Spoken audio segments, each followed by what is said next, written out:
Good morning, everybody. Brent Aljo here.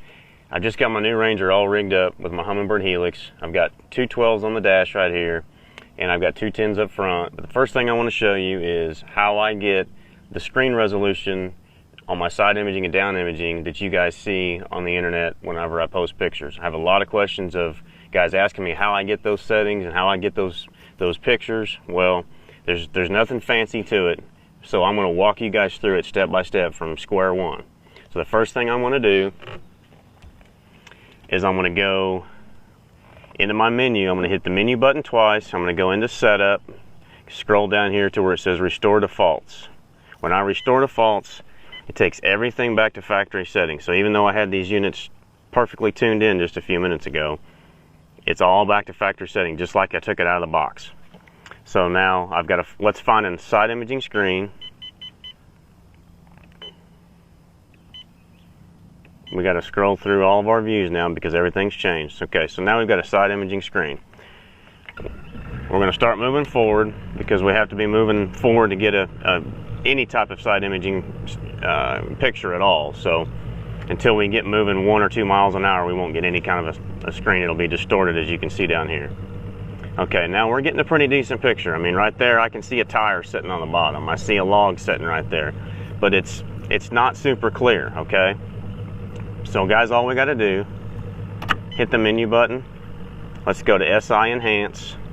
Let's take this sensitivity down to about 7. Let's take this contrast up to about 16. And look right here on the screen. See that brush pile? That brush pile is laying right there. We can see all the limbs coming off of it each direction. We can actually see the blocks that are anchoring that brush pile to the bottom. And we've just made a couple adjustments. So let's exit out of that. We go hit the menu button again. Let's go down to chart speed. Let's take that down to 3 because we're only moving at about 2 to 3 miles an hour. That's going to give us even greater detail. Hit the menu button again. Let's go to the range. Let's take the range to about 75 feet because we're only in 13 feet of water right now. And right there, guys, we've got a pretty crystal clear picture right there. Okay, we can see all these stumps over here on the left.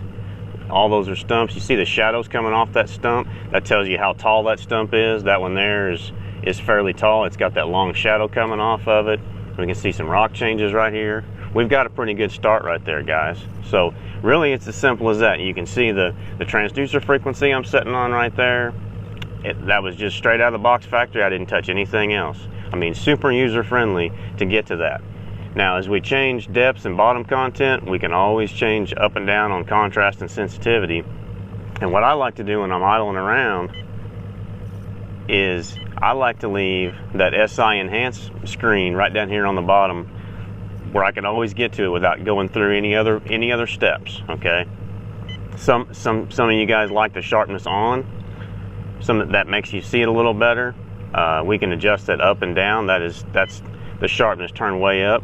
For me, I don't like that, but hey, that's another option.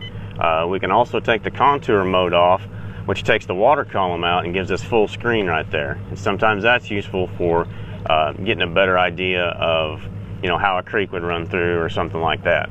But basically, guys, that's it right there. Okay, so adjust your sensitivity and your contrast. Every transducer, every unit's going to be a little different. Basically, guys, that's it. I mean, simple as that right there.